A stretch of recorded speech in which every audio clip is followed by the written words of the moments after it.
దేవుని పరిశుద్ధ నామమునకు మహిమ కలుగును గాక. ఈ శ్రేష్టమైన సమయమునందు ఆత్మదేవుడు మనకిచ్చిన గొప్ప తరుణమును బట్టి మరొకసారి దేవదేవునికి నిండు కృతజ్ఞతాస్తుతులు చెల్లిస్తూ ఈ ఆరాధనా కార్యక్రమంలో ప్రభు మనల్ని ప్రవేశపెట్టినందుకు చేరువచ్చిన మీకందరికీ యేసుక్రీస్తు వారి యొక్క ప్రేమ కలిగిన పుణ్యనామమున ప్రేమపూర్వకమైన శుభాభివందనాలు తెలియపరుస్తున్నాం. ఆత్మదేవుడు మిమ్మల్ని మీ కుటుంబాలను సమృద్ధిగా దీవించి ఆశీర్వదించును గాక. ఈ దినమందు మనందరికీ ఆత్మదేవుడు ఏర్పరిచిన లేఖన భాగం మార్కు సువార్త 5వ అధ్యాయం 19వ వాక్యం మనం చదువుకుందాం. వెళ్ళి ప్రభువు నీ యందు కనికరపడి నీకు చేసిన కార్యములు అన్నిటినీ వారికి తెలియచెప్పుమనెను. దేవుడు తన పరిశుద్ధ వాక్యం మనందరి కొరకై సంపూర్ణముగా దీవించి ఆశీర్వదించును గాక. చిన్న ప్రార్థన చేద్దాం. కరుణమైనటువంటి మా ప్రియ పరలోకపు తండ్రి, ఈ ఘనకార్యముల కొరకై వందనాలు చెల్లించుకుంటున్నాము నాయన.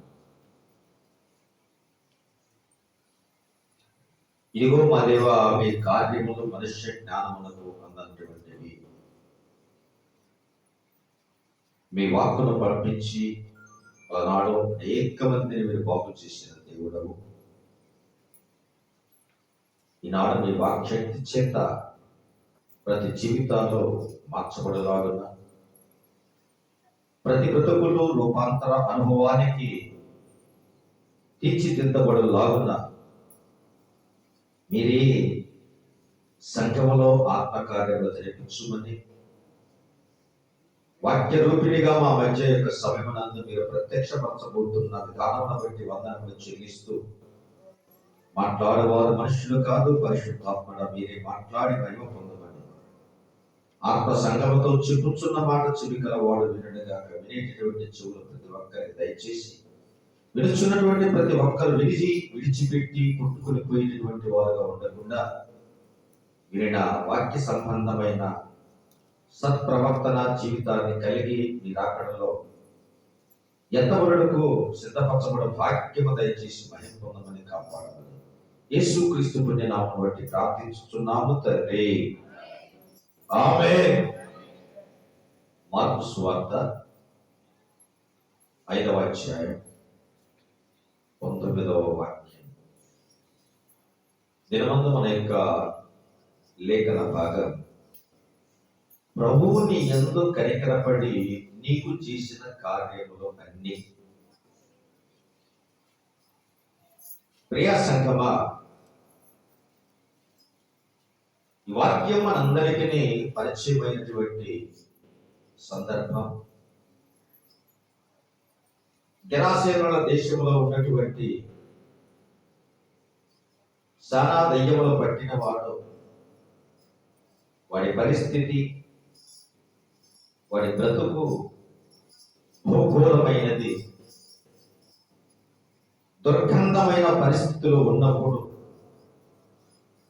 ప్రభువు అతనిని కనికరించి అతనిపైన జాలిపడి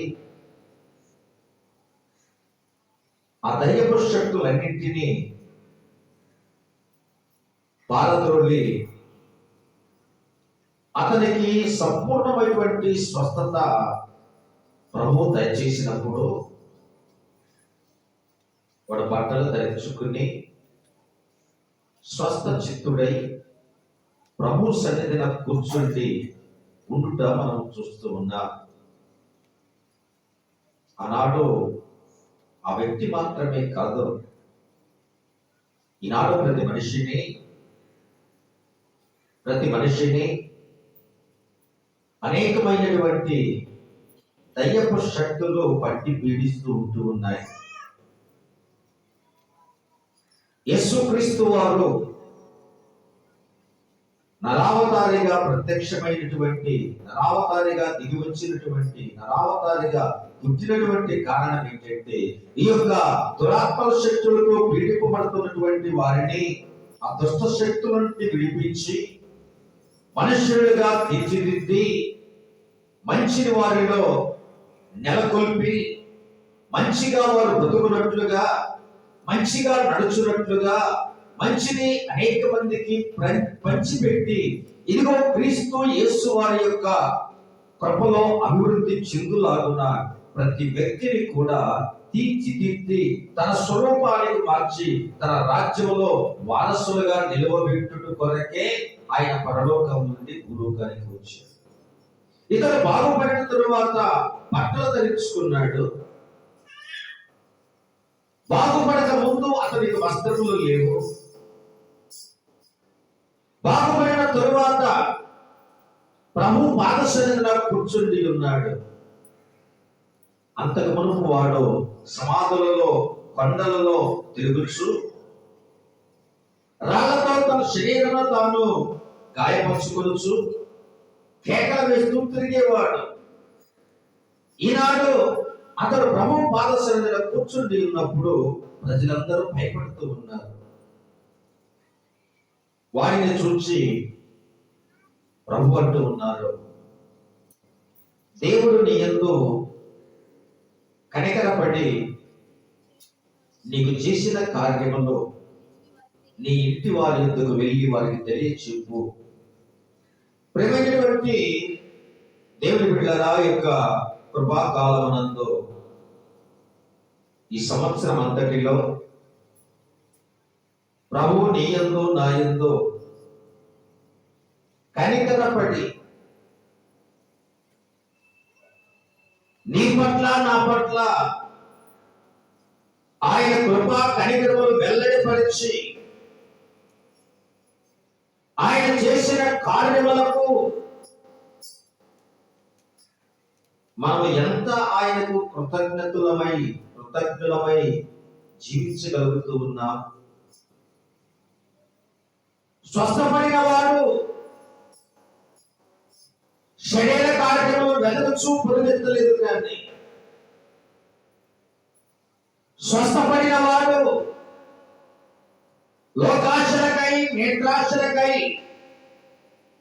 ఇదిగో అరులు చాచలేదు, కానీ స్వస్థపడిన వాడు బట్టలు ధరించుకొని ప్రభు పాద సన్నిధిలో కూర్చుని ఉన్నాడు కదా. బట్టలు ధరించుకున్నట రక్షణ జీవితానికి సంకేతముగా ఉంటూ ఉన్నది. రక్షింపబడినటువంటి మనమందరం కూడా ప్రభు పాద సన్నిధిలో కూర్చునేటువంటి మనమందరం కూడా మన హృదయాలు మనలను పరిశీలన చేసుకోవచ్చు, ఆత్మ పరిశీలన చేసుకోవచ్చు. ఈ సంవత్సరమునందు ప్రభువు నడిపించిన మార్గముల అన్నింటిలో, ప్రభువు వెల్లడిపరిచినటువంటి కృపాకార్యముల అన్నింటిలో, ఆయన మనకి ఇచ్చినటువంటి ఈ యొక్క ఆయుష్కాల దినముల అన్నింటిలో, ఆయన మనకి ఇచ్చినటువంటి ఇదిగో శ్రేష్టమైనటువంటి సమయం అంతటిలో ప్రతి విషయంలో కూడా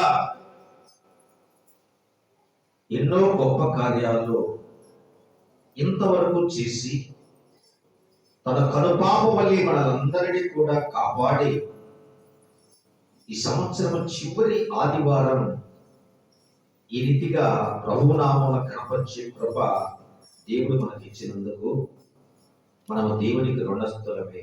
అయితే దినమంతా ఆత్మదేవుడు మాట్లాడుతున్నటువంటి లేఖన భాగం, నీ యందు ప్రభు కనికరపడి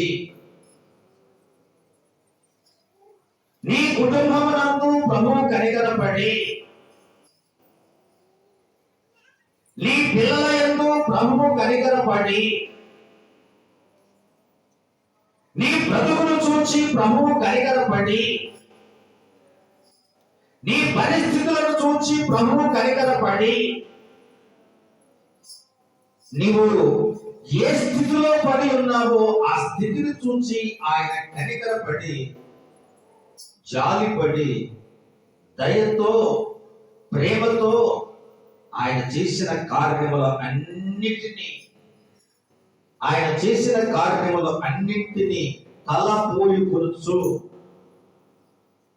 తలపోసుకొనొచ్చు అంటే జ్ఞాపకము చేసుకొనొచ్చు, లేక నెమరు వేసుకొనొచ్చు. నీవు నీ ఇంటి వారి యొద్దకు వెళ్ళి తెలియపరచు అన్నాడు. సంఘములో సాక్ష్యం ఇవ్వవలసిన బాధ్యత, యేసు క్రీస్తునకు కృతజ్ఞతాస్తుతులు చెల్లింపవలసిన బాధ్యత మనందరిపై ఉన్నది. హల్లెలూయా, హల్లెలూయా, హల్లెలూయా. నీ యందు కనికరపడి ఎప్పుడు కనికరపడ్డాడు, ఏ రీతిగా కనికరపడ్డాడు, ఎందుకు కనికరపడ్డాడు అని మనం అడగవచ్చు. గమనించిన ప్రియమైన వారలారా, యేసుక్రీస్తు వారి యొక్క 3.5 సంవత్సరం సేవా పరిచర్యలో తన దగ్గరకు వచ్చినటువంటి ప్రజలను చూచి కాపరి లేని గొర్రెల వల్లే వారు విసిగి చెదరి ఉన్నారని వారి పైన కనికరపడి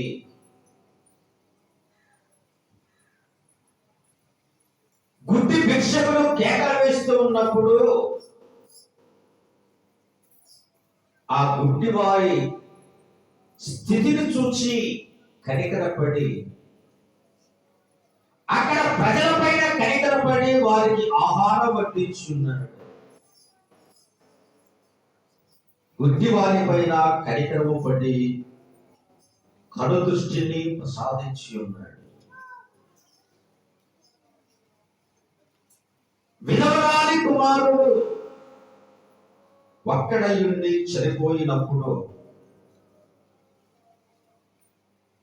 ప్రజలు మోసుకొని భూస్థాపనకు వెళ్తూ ఉండగా క్రీస్తు వారు ఎదురుపడి ఇదిగో ఏడ్చుచున్నటువంటి ఆమె పైన కనికరపడి చనిపోయినటువంటి బిడ్డను బ్రతికించి ఉన్నాడు. ఈ రీతిగా చెప్పుకుంటూ వెళ్తే చాలా ఉన్నాయి.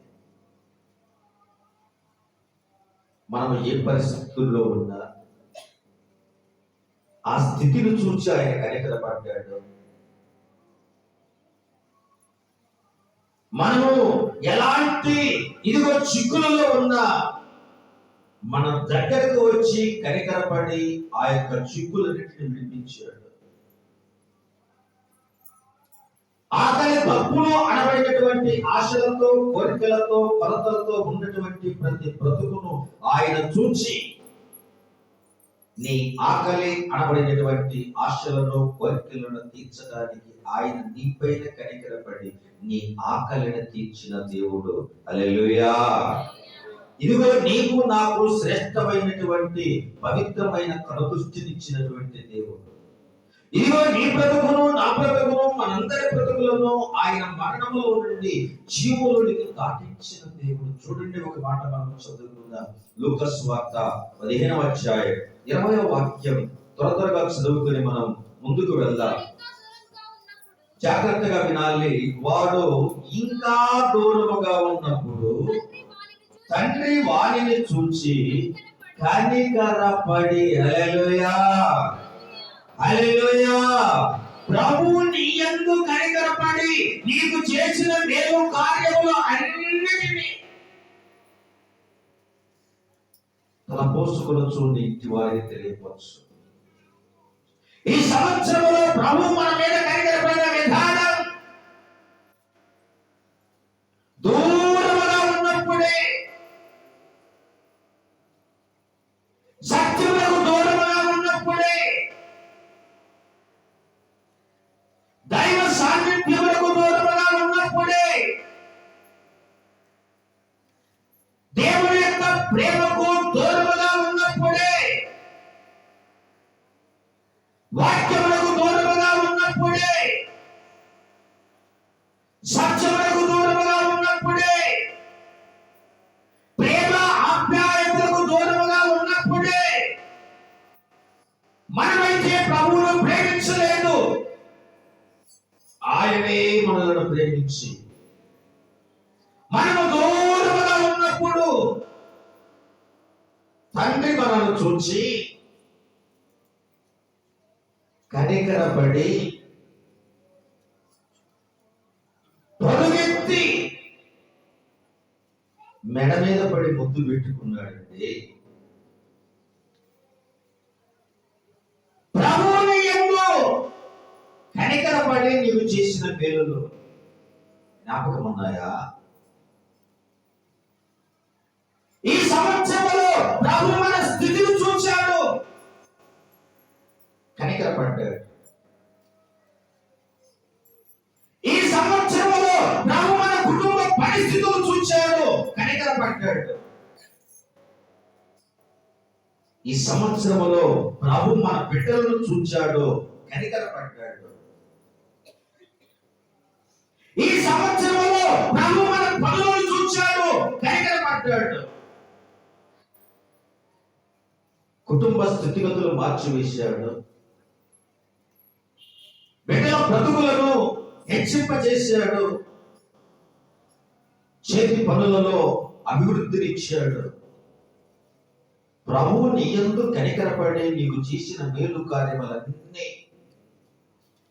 జ్ఞాపకం ఉన్నాయా? ప్రయాసకమా? జ్ఞాపకములకు తెచ్చుకుని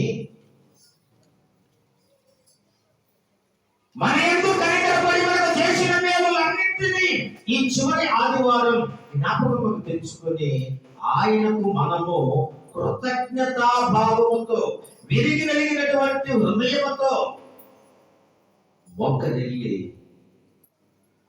ఆయనకు మనము కృతజ్ఞతాస్తుతులు చెల్లిస్తే ఈ కనికరము కలిగినటువంటి కార్యముల కంటే ఇంకా అత్యధికమైనటువంటి ఉన్నత కార్యాలు రేపు మనము అనుభవించబోతూ ఉన్నాము. హల్లెలూయా, హల్లెలూయా, హల్లెలూయా. ఇదిగో ఇతడు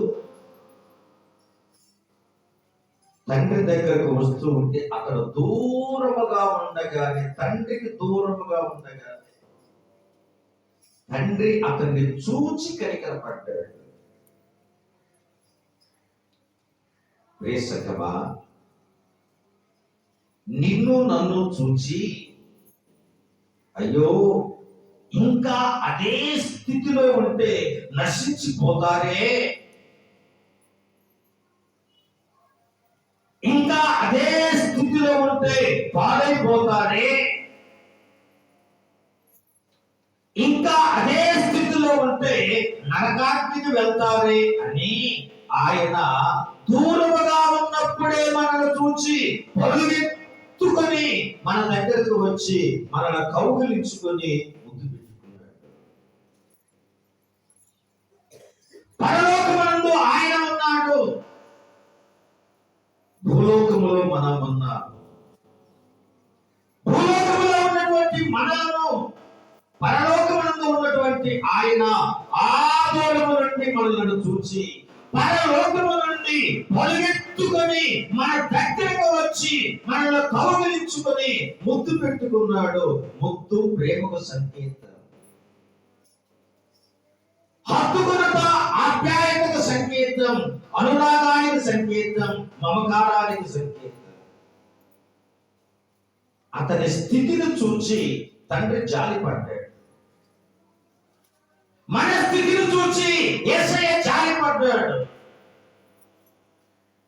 ప్రియమైన వారలారా, ప్రభువు నీ యందు కనికరపడి నీవు చేసిన మేలులకు నీవు నేను ఏ రీతిగా కృతజ్ఞతాస్తుతులు చెల్లించాలి, చెల్లిస్తే కలిగినటువంటి ఫలితం ఏంటి? 3 మాటలు చెప్పి నేను ముగిస్తా.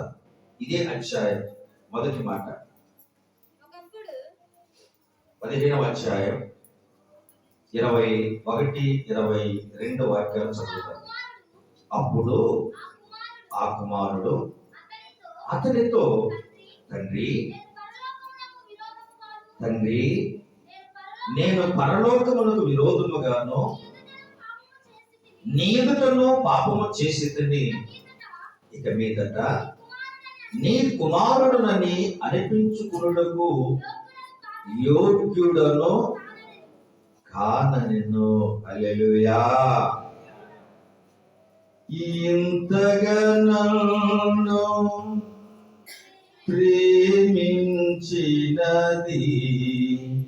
నీ రూపము నాలో రూపించుటగా. ఇంతగా నన్ను ప్రేమించినది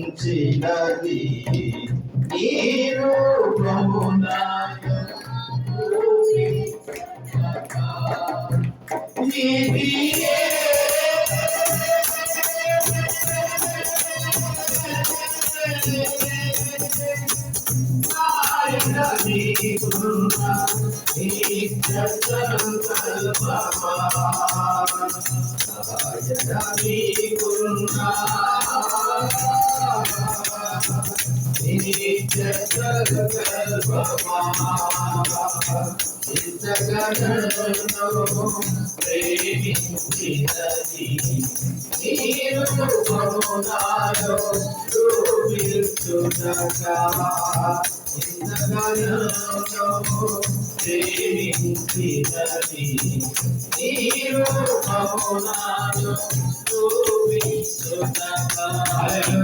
వినండి తండ్రి, నేను పరలోకమునకు విరోధముగాను నీ ఎదుటను పాపము చేసిన వాడను ఇక మీదట నీ కుమారులను అనిపించుకున్నకు యోగ్యత కూడా లేని వాడను. ఈ స్థితి పశ్చాత్తాపం. నేను మార్గము తొలగిపోయినా కానీ తండ్రి నా పైన కోపపడకుండా కనికరపడి నన్ను కౌగిలించుకున్నాడే. అవును ప్రియమైన వారరా, కీర్తన గ్రంథం 103వ కీర్తన మనం చదువుతాం కదా. మన పాపములను బట్టి ఆయన మనకు ప్రతీకారం చేయలేదు, మన దోషములను బట్టి మనకు ప్రతిఫలము ఇవ్వలేదు. తండ్రి తన కుమారుడు ఎడల జాలిపడుచున్నట్టుగా ప్రభువు మన యందు జాలిపడి కనికరపడి ఈ సంవత్సరం అంతటిలో ఎన్ని ఆయనకు విరోధమైనటువంటి నడకలు నడిచామో, ఎన్ని ఆయనకు ఆయాసకరమైనటువంటి మాటలు మాట్లాడామో, ఎన్నిసార్లు ఆయన మనం దుఃఖ పెట్టేటటువంటి పనులు చేసి బాధ పెట్టామో, ఆయనను ప్రభువు మన యందు కనికరపడి ఈ సంవత్సరం చివరి దినములలో చివరి ఆదివారమున తన సన్నిధికి చేర్చి మనలందరినీ ప్రేమతో మాట్లాడుతూ ఉన్నాడు కదా. పరలోకమునకు విరోధముగా నీ ఎదుటను నేను పాపము చేసితిని, ఇక నీ కుమారుడని అనిపించుకున్నకు యోగ్యత లేని వాడను అని అతను పశ్చాత్తాపపడుతుంటే తండ్రి అంటూ ఉన్నాడు 22వ వాక్యం. అయితే తండ్రి చూచి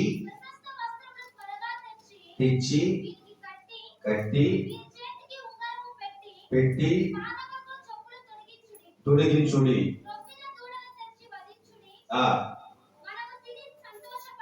జాగ్రత్తగా వినాలి. ప్రభువుని యందు కనికరపడి చేసినటువంటి కార్యములన్నీ నీ ఇంటి వారికి తెలియపరచు. ఇల్లు సంఘానికి సూచన, ఇంటి వారు ఆత్మ సంబంధమైనటువంటి సహవాసానికి సూచన, ఇంటి వారు దేవుని పిల్లలకు సూచన. ప్రభు మేలు కార్యములో నీ ఇంటి వారి దగ్గరికి వెళ్ళి తెలియపరచు అని ప్రభువే సెలవిచ్చారు. ఆ రీతిగా నువ్వు తెలియపరుస్తూ ఉన్నప్పుడు, సాక్ష్యమిస్తూ ఉన్నప్పుడు నీకు కలిగే ఫలితం ఇక్కడ తనను తాను తగ్గించుకొని ఆ యోగ్యత పొందటానికి నేను అర్హుడును కానయ్యా, నీ కుమారుడు అనిపించుకోవటానికి కూడా ఏ మంచి నాలో లేదయ్యా, నేను నిశ్చయముగా దేవునికి తండ్రి అయినటువంటి నీకు విరోధముగా పాపము చేసిన వాడును, నీ కుమారుడు అని పిలవద్దు కానీ నీ దాసులలో ఒకరిగా చేయమని అతడు పశ్చాత్తాపడుతుంటే, నీవు కనికరపడి నా పట్ల ఎన్నో మేలు కార్యాలు చేశావు ప్రభువా, ఈ మేలు కార్యములన్నిటినీ పొందుకున్నకు నేను యోగ్యుడను కానయ్యా, ఈ యొక్క ఉపకారములన్నిటినీ పొందుకున్న కొరకై నేను యోగ్యుడను కానయ్యా, యోగ్యురాలను కాదయ్యా అని దేవుని ఎదుట మోకరిల్లితే ప్రశస్త వస్త్రం, పరిపూర్ణమైనటువంటి రక్షణ, అభిషేక జీవితం, చేతికి ఉంగరం, కుమారత్వపు అధికారానికి సూచన, పాదములకు చెప్పులు, ప్రభువు నీకు చేసిన, ప్రభువుని ఎందుకు కనికరపడి నీకు చేసిన కార్యములన్నీ సాక్ష్యమిచ్చుట, ఇక ప్రకటించుట, ఈ రీతిగా నిన్ను హెచ్చిస్తూ నీకు శ్రేష్టమైనటువంటి విందు, క్రొవ్వినటువంటి విందు అనగా ఇంతవరకు నీవు అనుభవించిన మేలు కార్యములే కాదు, ఇంతకంటే ఇంకా ఉన్నతమైనటువంటి గొప్ప కార్యాలు నీవు అనుభవింపబోతూ ఉన్నావు. క్రొవ్విన విందు, హృదయానికి సంతోషం. హల్లెలూయా, హల్లెలూయా. ప్రియమైన సంగమా, ఈ సంవత్సరంలో ప్రభువుని ఎందుకు కనికరపడి నీవు చేసిన మేలులకు ఏమి చెల్లిస్తా, మనం ఏమి చెల్లించుదా? నిజముగా ఆయన మేలుడు అనుభవించుటకు మనం యోగ్యులమేనా? నీ కుమారుడు అనిపించుకోవటానికి కూడా యోగ్యత లేని వాడనయ్యా అని అతనట్టు ఉంటే, తండ్రి ప్రేమ, తండ్రి కనికరం, తండ్రి మమకారం, తండ్రి యొక్క ఆ అపారమైనటువంటి హృదయపూర్వకమైనటువంటి కల్ముషము లేనటువంటి ప్రేమ ఎంతగా ఆ కుమారునికి ఆధిక్యతనిచ్చదో చూడండి. సమూయేలు మొదటి గ్రంథం 24వ అధ్యాయం 10వ వాక్యాన్ని చదువుతాం త్వరగా. సమూయేలు మొదటి గ్రంథం 24వ అధ్యాయం 10వ వాక్యం ఆలోచించు.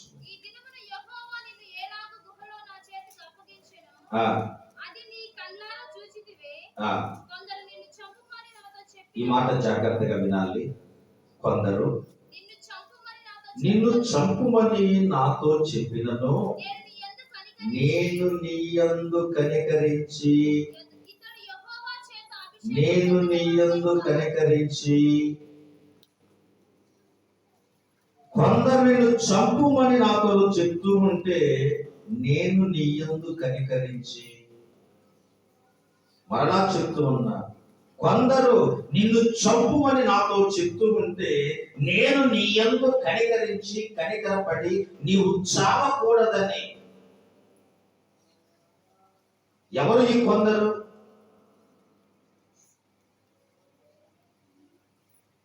నేను చంపాలని చూచినటువంటి కొందరు ఎవరు?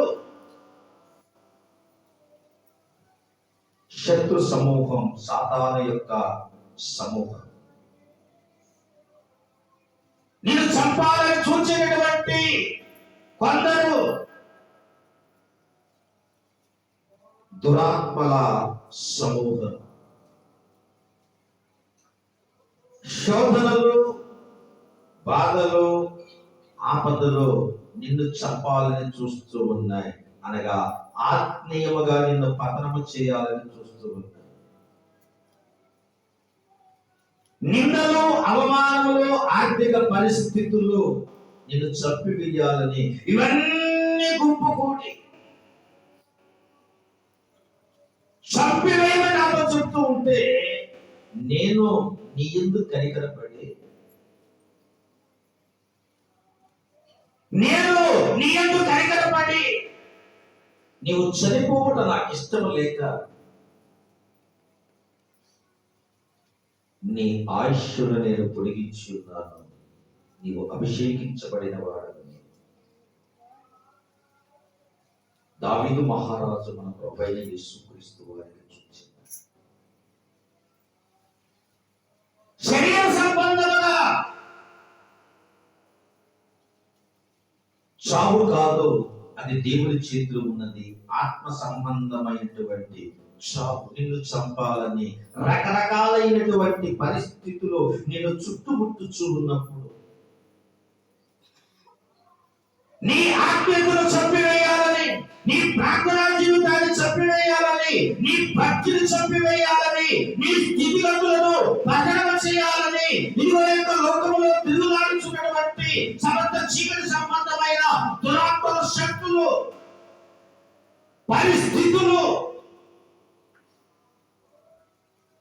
కష్టాలు, శ్రమలు, బాధలు, శోధనలు, అవమానములు, వీటన్నిటిలో నుండి ఇవన్నీ నేను చుట్టుముట్టినప్పుడు నిన్ను చంపివేయాలని ఆలోచన వాటికి ఉన్నది. కానీ దావీదు మహారాజు జాలి కలిగిన యేసయ్యను చూచనగా ఉన్నాడు కనుక సౌలును చంపకుండా వదిలిపెట్టినట్లుగా మనలను చంపకుండా యేసయ్య కనికరపడి తప్పించాడు. ఎందుకు తప్పించాడు? ఈ మనుష్యుడు నశించుట ఆయనకు ఇష్టము లేదు కనుక. హల్లెలూయా, హల్లెలూయా. రెండవది, సౌలు దుష్టుడే. ఆయనను సౌలు గారి పైన దావీదు గారు కనికరపడ్డాడు. లోకంలో ఉన్నటువంటి అందరూ మంచివారు కాదు, అందరూ చెడ్డవారు కాదు. ఆయనను సంఘంలోకి వస్తున్నటువంటి అందరూ మంచివారు కాదు, అందరూ చెడ్డవారు కాదు. ఆయన మన యందు కనికరపడి ప్రతి ఒక్కరితో దేవుడు మాట్లాడుతున్నాడు. నేను నీ యందు కనికరపడి, ప్రభువే చెప్తున్న మాట. నా యందు కనికరపడి, నీ యందు కనికరపడి, నీ యందు కనికరపడి అనగా ఒక్కొక్కరిని ఆయన సూటిగా వేలు పెట్టి చూపించి మాట్లాడుతున్నాడు. నీ యందు కనికరపడి అనగా నీ కుటుంబంలో కనికరపడి, నీ పిల్లల యందు కనికరపడి.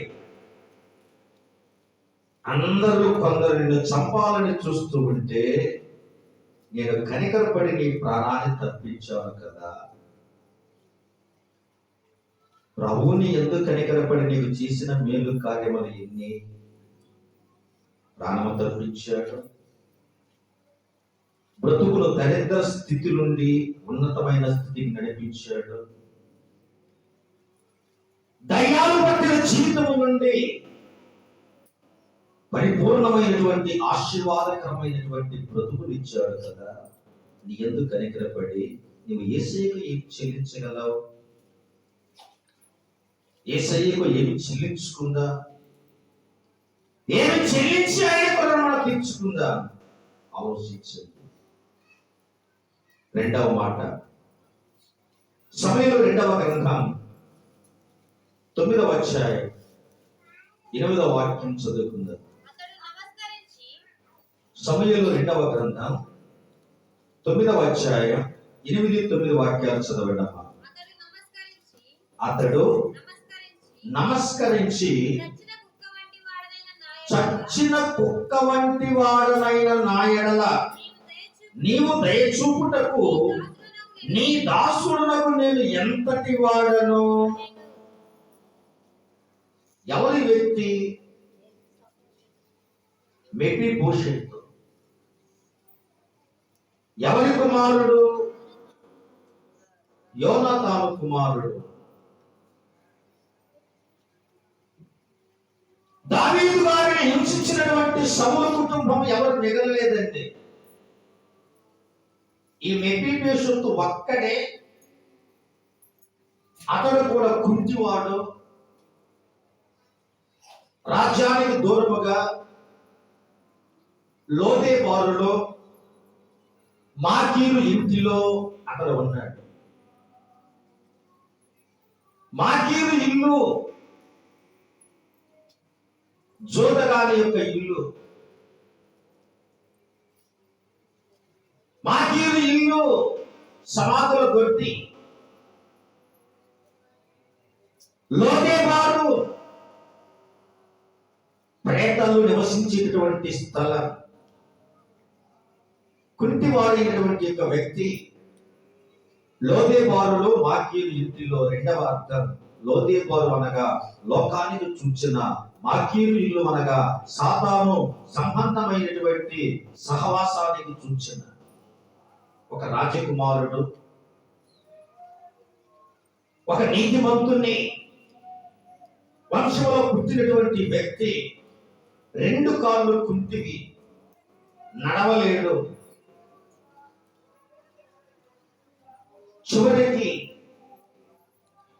ఉండకూడనటువంటి స్థలంలో ఉంటూ నిష్ఠ దరిద్రాన్ని అనుభవిస్తూ ఉన్నప్పుడు దావీదు మహారాజు, యోనాతాను బట్టి నేను ఉపకారం చూపుటకు సౌలు కుటుంబంలో ఎవరైనా ఉన్నాడా అని విచారించి తెలుసుకుని ఆ లోదేబారులో నుండి, ఆ మాకీరు ఇంటిలో నుండి ఈ మెఫీబోషెతును తన దగ్గరకు తీసుకుని, నీవు బ్రతుకు దినములో అన్నియు నా బల్ల యొద్దనే భోజనము చేయుదువు.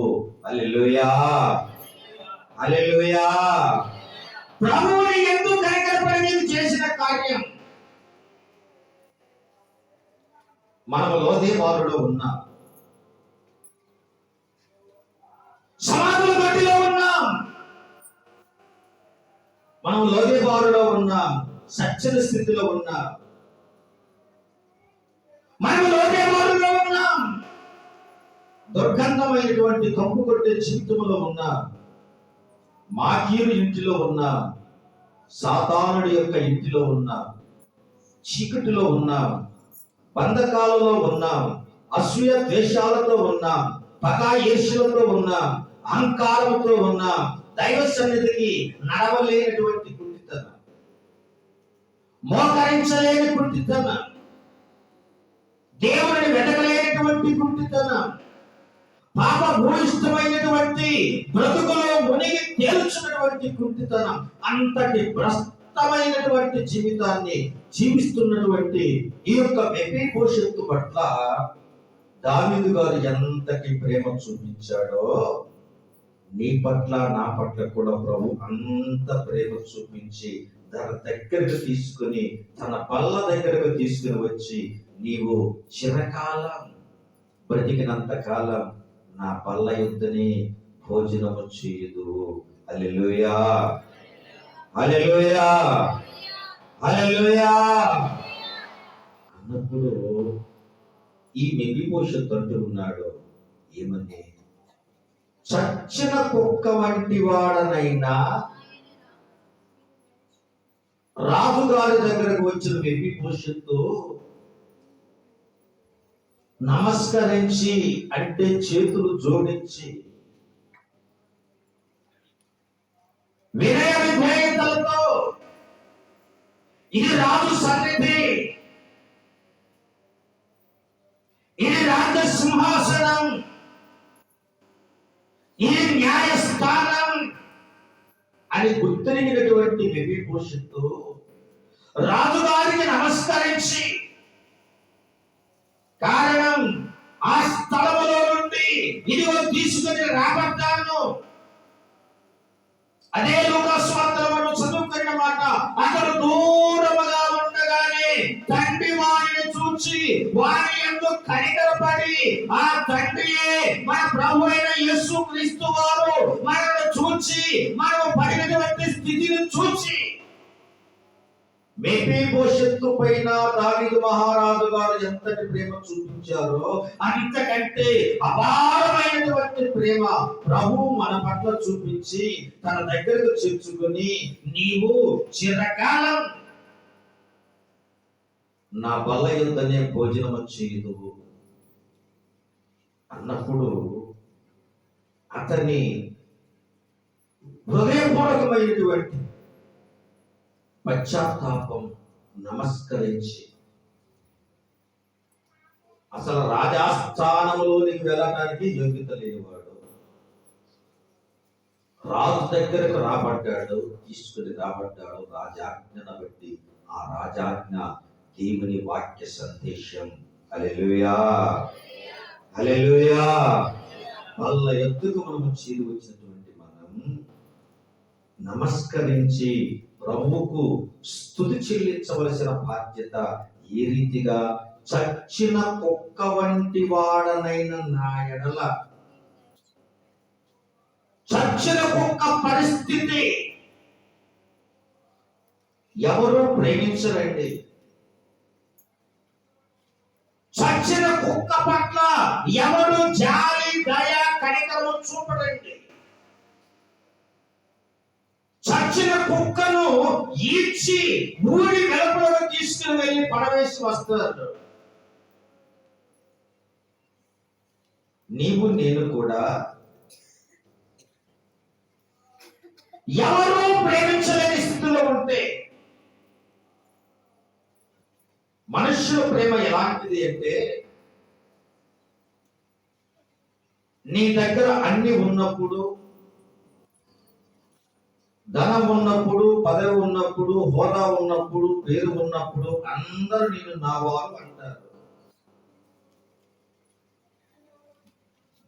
క్రమేణా క్రమేణా క్రమేణా అన్ని ఖర్చు అయిపోతూ ఉన్నప్పుడు, స్వంత సహోదరులు, ఒకే రక్తము పంచుకొని పుట్టినటువంటి అన్నదమ్ములు సహా వీడు ఎవడో నాకు తెలియదు అన్నట్లుగా ప్రవర్తిస్తారు.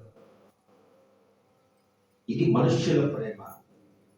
అయితే యేసయ్య ప్రేమ చచ్చిన కుక్క వంటి బ్రతుకుచున్నటువంటి మన ఎడల ఆయన కనికరపడి తన దగ్గరకు చేర్చుకుని రాజభోజనం, రాజు భుజించినటువంటి బల్ల యొక్క మనలను కూర్చోబెట్టి రాజుతో సహవాసంతో రాజు కుడి పార్శ్వమున చేరి, నా శత్రువుల ఎదుటే నీవు నాకు విందును సిద్ధము చేశావు. నా శత్రువుల ఎదుటే నీవు నాకు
సచ్చిన కుక్క వంటి వాడనైనా నా పట్ల నీవు దయ చూపుటకు నేను ఎంతటి వాడనయ్యా. అవునమైన వారలారా, నిజముగా లోకరక్షకుడైనటువంటి దేవాది దేవుడైన యేసుక్రీస్తు వారు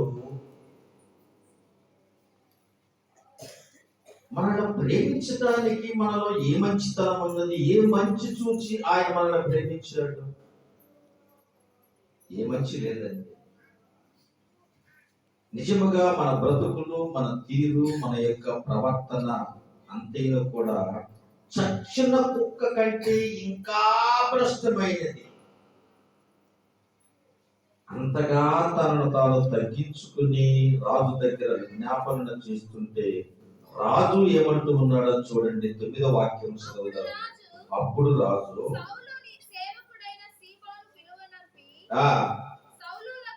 సౌలునకును అతని కుటుంబమునకును కలిగిన సొత్తు అంతటిని, అనగా నీ తాతగారైనటువంటి సౌలు స్వాస్థ్యాన్ని, నీ తండ్రి గారైనటువంటి యోనాతాను స్వాస్థ్యాన్ని, నీ పొలమును అంతటిని నీకు ఇప్పిస్తూ ఉన్నాను.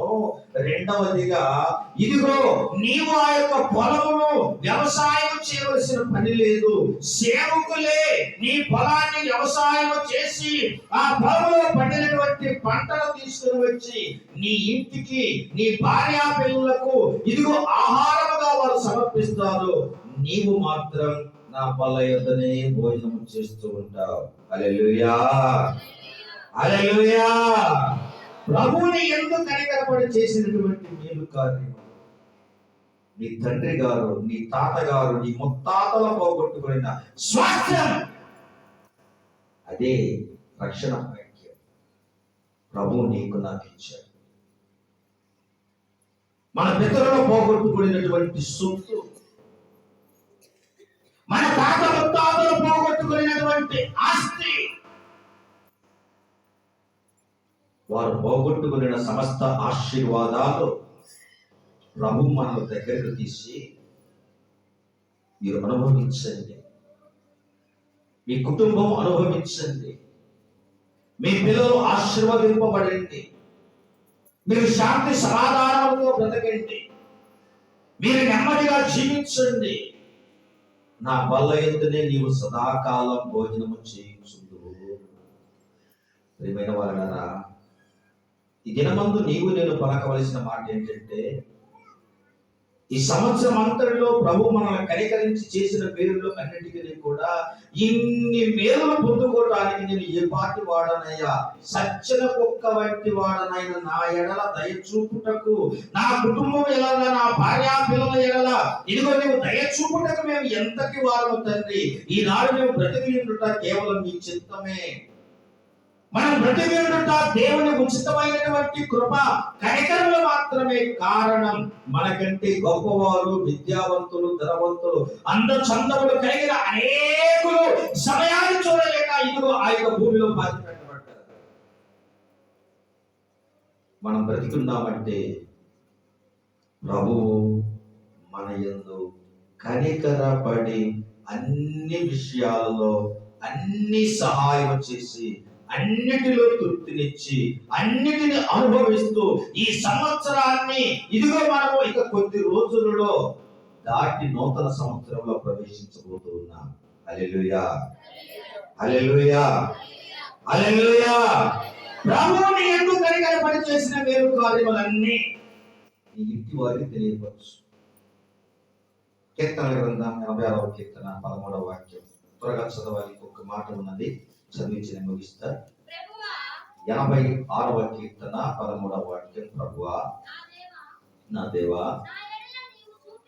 నా ఎడల నీవు చూపిన కృప అధికమైనది, పాతాళపు అగాధము నుండి నా ప్రాణమును నీవు తప్పించి ఉన్నావు. దేవునికి స్తోత్రాలు. హల్లెలూయా. ప్రభువా నా దేవా, నా ఎడల నీకున్న తలంపులు బహువిస్తారము లైయున్నవి. నా ఎడల నీకున్న తలంపులు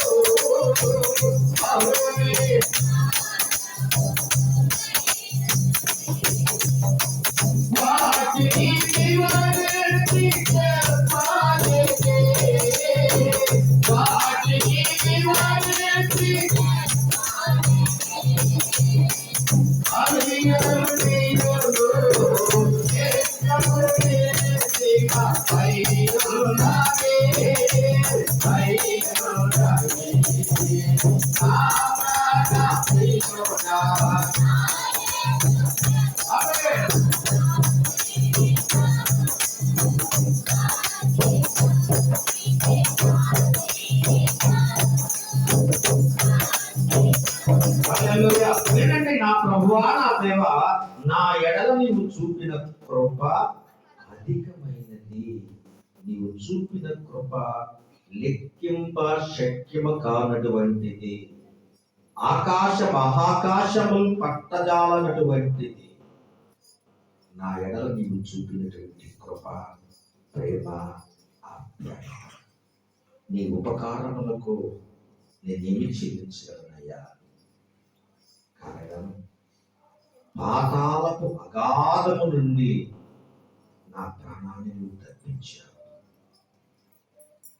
అవునమ్మా, పాతాళపు అగాధము నుండి మన ప్రాణాన్ని తప్పించాడు ప్రభు. మనము దూరముగా ఉన్నప్పుడే మన పైన జాలి పడ్డాడు. దూరముగా ఉన్నటువంటి మన బ్రతుకు, పందుల దగ్గర నుండి వస్తున్నటువంటి వాడి బ్రతుకు ఎలా ఉన్నదో, లోదేబారులో ఉన్నటువంటి వాడి బ్రతుకు చచ్చిన కుక్కలాగా ఎలాగ ఉన్నదో, మన బ్రతుకు కూడా ప్రభువును ఎరగనప్పుడు అదే స్థితిలో ఉంటే, అంతటి చచ్చిన కుక్క వంటి బ్రతుకును బ్రతుకుతున్నటువంటి మన పైన ప్రభు అమాంతముగా జాలిపడి కౌగిలించుకుని ముద్దు పెట్టుకున్నాడండి. ఎంత కంపు కొట్టుచున్నా ఆయన పరిమళ సువాసన కలిగిన దేవుడు కనుక మన దుర్గంధపు వాసన తీసివేసి పరిమళ వాసన అనుగ్రహించాడు. హల్లెలూయా, హల్లెలూయా, హల్లెలూయా.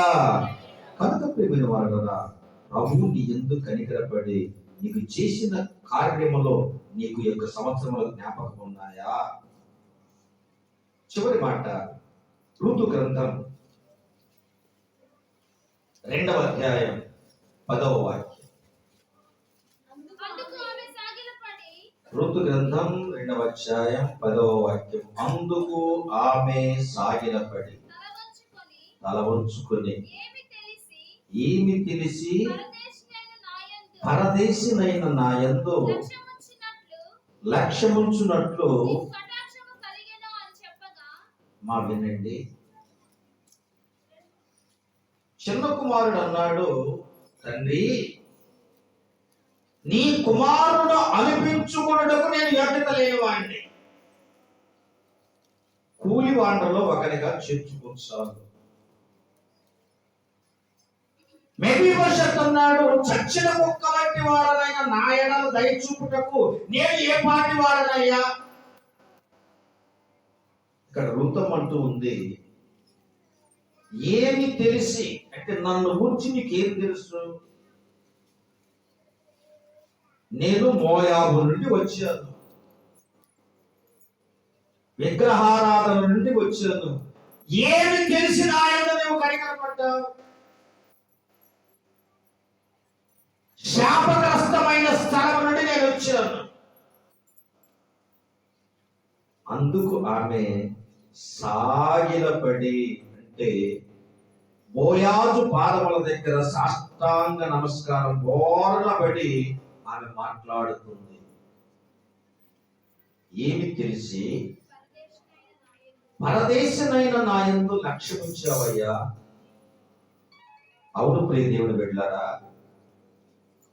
మనల గురించి ఆయనకు అన్ని తెలుసు. ఆయనకు అరుగైనది ఏది లేదు. కారణం ఏంటి అనగా యేషయలు గ్రంథములో మనం చదువుతాం. ఏమంటే,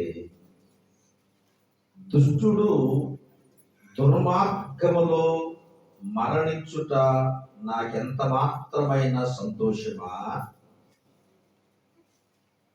దుష్టుడు పశ్చాత్తాపపడి తమ దుర్మార్గపు కార్యములను విడిచిపెట్టి సత్య ప్రవర్తన కలిగి బ్రతికినప్పుడే నాకు సంతోషం. హల్లెలూయా. అందుకు ఆయన ఇంకా ప్రేమ చూపిస్తూనే ఉన్నాడు ఈనాడు అనేకుల ఎడల. ఇక్కడ రూతమ్మ ఏమి తెలిసి నా ఎడలు నీవు లక్ష్యం ఉంచావయ్యా అని సాగిలపడి బోయాజు దగ్గర మనము చేస్తూ ఉంటే బోయాజు అంటూ ఉన్నాడు. 13-14 వాక్యాలు చదువు. ఆ ఏలినవాడా, నేను పనికత్తెలలో నీ పనికత్తెలలో ఒకదానను కాకపోయినను నీవు నన్ను ఆదరించి నీ దాసురాలినకు నాయందు ప్రేమ కలిగి మాట్లాడితివి కనుక బోయాజు భోజన కాలమున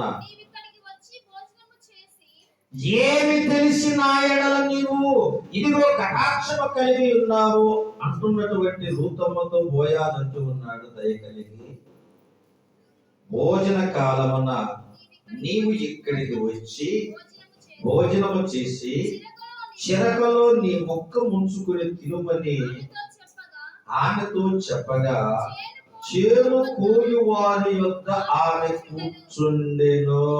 హల్లెలూయా, హల్లెలూయా. ఏ మంచి లేనటువంటి మనలను దగ్గరకు తీసుకుని ప్రభు చెప్పిన మాట, భోజన కాలమున, భోజన కాలం కృపాకాలం ప్రభువారు సెలవిచ్చిన మాట, నా శరీరము తిని నా రక్తము త్రాగువాడే నిత్య జీవము కలిగిన వాడు. హల్లెలూయా, హల్లెలూయా. భోజన కాలం ప్రభు సంస్కారానికి సూచన. భోజన కాలం ఈ కృపా కాలానికి సూచన. భోజన కాలం పరిశుద్ధాత్మ నడిపింపు కాలానికి సూచన. భోజన కాలంలో నీవు ఎక్కడికి వచ్చి నేలకు వచ్చి పనివారు అందరితో కలిసి నీవు కూడా భోజనము చేయి, నీ మొక్క చిరకలో ముంచుకొని భుజించు. కూలివారు పరిశుద్ధ దేవదూతుల సమూహం, కూలివారు పరిశుద్ధుల గుంపులకు సంకేతం.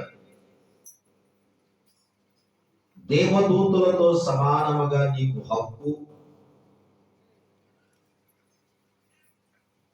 పరిశుద్ధుల సహవాసములో మనల్ని చేర్చి, నీతిమంతుల సహవాసములో మనల్ని చేర్చి, వారితో సమానముగా చిరకలో మొక్క ముంచుకుని భుజించే కృప యేసయ్య మనకిచ్చాడు కదా. నీ యందు కనికరపడి, నా యందు కనికరపడి, మనందరి యందు కనికరపడి ఎంత గొప్ప కనికరించాడు. నీవు నేను యేసయ్య పట్ల మన భక్తి జీవితం ఎలా ఉన్నది? దేవుడు అన్ని ఆయురారోగ్యమునిచ్చాడు, జ్ఞానమునిచ్చాడు, విద్యనిచ్చాడు, తృప్తికరమైన ఆరోగ్యమునిచ్చాడు, శాంతి సమాధానమునిచ్చాడు, భార్యా పిల్లలనిచ్చాడు. కానీ కనీసం కొంతమంది మోకరిల్లటానికి కూడా, మోకాళ్ళు వంచటానికి కూడా ఒప్పుకోరండి. కారణం, మోకరిస్తే ఎక్కడ ప్రెస్టేజ్ తగ్గిపోతుందో. కొన్ని సంఘాలలో కుర్చీలలో కూర్చొని ఆరాధన చేస్తారు. ఇస్త్రీ బట్టలు నడకూడదు.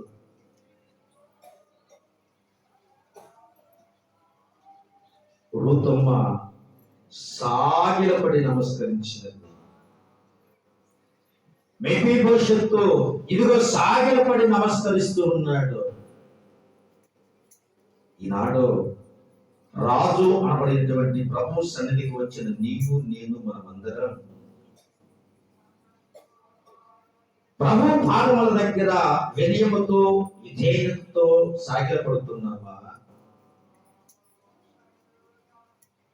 వినయ విధేయతలతో భక్తిని చేస్తున్నావా? ఆలోచించండి ప్రియమైన వారలారా, ఆలోచించండి. చివరిగా ఒక మాట ప్రభువే మాట్లాడతాడు. ఆ మాట చదివించి ముగించుకుందా.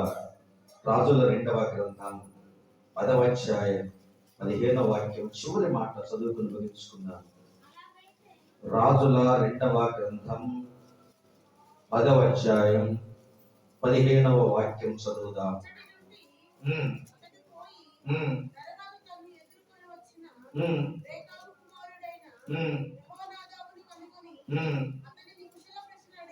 అడిగి ఈ మాట జాగ్రత్తగా వినాలి.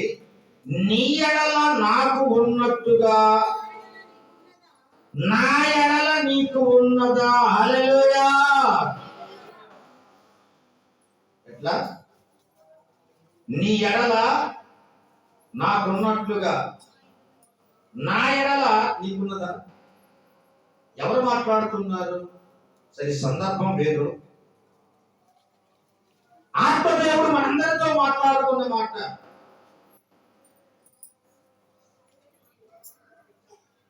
నీ ఎడల నాకు ఎంతటి కృపా కనికరములు ఉన్నాయో, నీ ఎడల నాకు ఎంతటి ప్రేమ ఉన్నదో, నీ ఎడల నేను ఎంతగా కార్యములు చేశానో,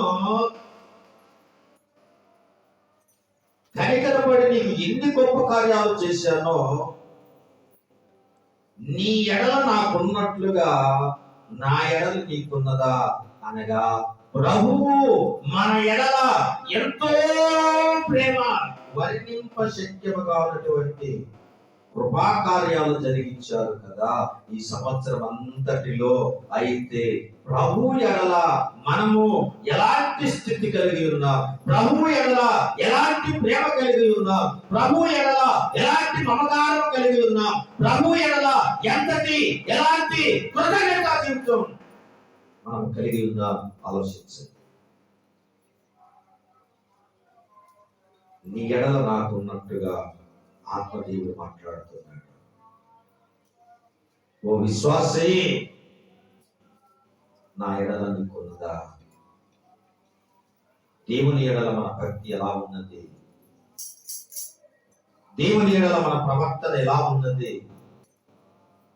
దేవుని ఎడల మన యొక్క క్రియలు ఎలా ఉన్నాయి? దేవుని ఎడల మన యొక్క ప్రవర్తన జీవితం ఎలా ఉన్నదో ఒకసారి పరిశీలన చేసుకుని, ప్రభువు నీ యందు కనికరపడి చేసినటువంటి కార్యములన్నీ నీ ఇంటి వారికి తెలియవచ్చు. కృతజ్ఞతాభావం మనకు కలిగి ఉంటే, తప్పిపోయిన కుమారునికి వస్త్రాలు, రక్షణ వస్త్రాలు, కుమారత్వము అధికారము కలిగిన ఉంగరం, శ్రేష్టమైనటువంటి కాళ్ళకు చెప్పులు, సమాధాన సువార్తని చూడు, క్రొవ్విన విందు, మెఫీబోషెతు సాగిలపడి నమస్కరించినప్పుడు తన పితరులను పోగొట్టుకున్న స్వాస్థ్యం ఆయనకి ఇచ్చాడు. రాజు సహవాసములో రాజుతో కలిసి వాళ్ళ యొక్క భోజనము చేసి ధన్యతనిచ్చాడు. రూతమ్మ సాగిలపడి నమస్కరించి, నా ఎడల ఎంతటి కటాక్షము చూపుటకు నేను ఎంతటి దానను అన్నప్పుడు 10 వారితో కలిసి విందు, ఇదిగో ఆ యొక్క పొలము యజమాని అనుగ్రహించాడు. ముగ్గురికి దొరికినది శ్రేష్టమైన విందు, ముగ్గురికి దొరికినది శ్రేష్టమైన సహవాసం, ముగ్గురికి దొరికినది శ్రేష్టమైన రక్షణ భాగ్యం, ముగ్గురికి దొరికినది శ్రేష్టమైనటువంటి ఆతిథ్యత.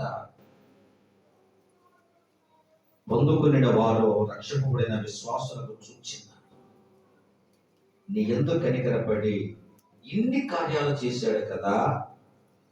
ప్రభు అంటున్నాడు, నీ ఎడల నాకు ఉన్నట్టు, నీ ఎడల నాకు ప్రేమ ఉన్నది, నీ ఎడల నాకు మమకారం ఉన్నది, నీ ఎడల నాకు ఆప్యాయత ఉన్నది, నీ ఎడల నాకు అనురాగం ఉన్నది, నీ ఎడల నాకు మమకారం ఉన్నది, నీ ఎడల నా ప్రాణం పెట్టడానికి కూడా నేను విడతీయలేదు. నా ఎడల నీకేమున్నది? దేవుని ఎడల నీకేమున్నది? దేవుని ఉపకారం అనుభవించినటువంటి నీకు దేవుని పట్ల ఉన్నటువంటి భక్తి వైరాగ్యములు ఎలాంటివి?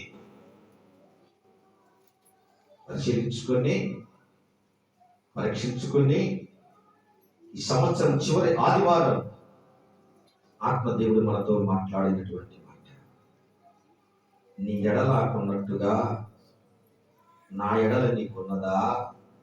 ప్రభువా, సాగిలపడి నమస్కరించే జీవితం నాకు దయచేయనైనా. నీ ఉపకారములన్నీ, నీ ఘనకార్యములన్నీ కనికరపడి నా పట్ల, నా కుటుంబం పట్ల, బిడ్డల పట్ల, సంఘం పట్ల, గ్రామం పట్ల చేసినటువంటి మేలు కార్యములన్నీ నేను జ్ఞాపకం చేసుకొనుచున్నాను, కృతజ్ఞతాస్తుతులు చెల్లిస్తున్నాను. మునుపటి కంటే అత్యధికమైనటువంటి మేలులో ఇదిగోనైనా నాకు ఇవ్వబోతున్నందుకు, సిద్ధపరిచి ఉంచినందుకు వందనాలయ్యని కృతజ్ఞతాస్తుతులు చెల్లించండి. దేవుడి కొద్ది మాటలు మనందరి కొరకై సమృద్ధిగా దీవించునుగాక. మోకరించండి, స్తుతులు చెల్లించుకుందాం.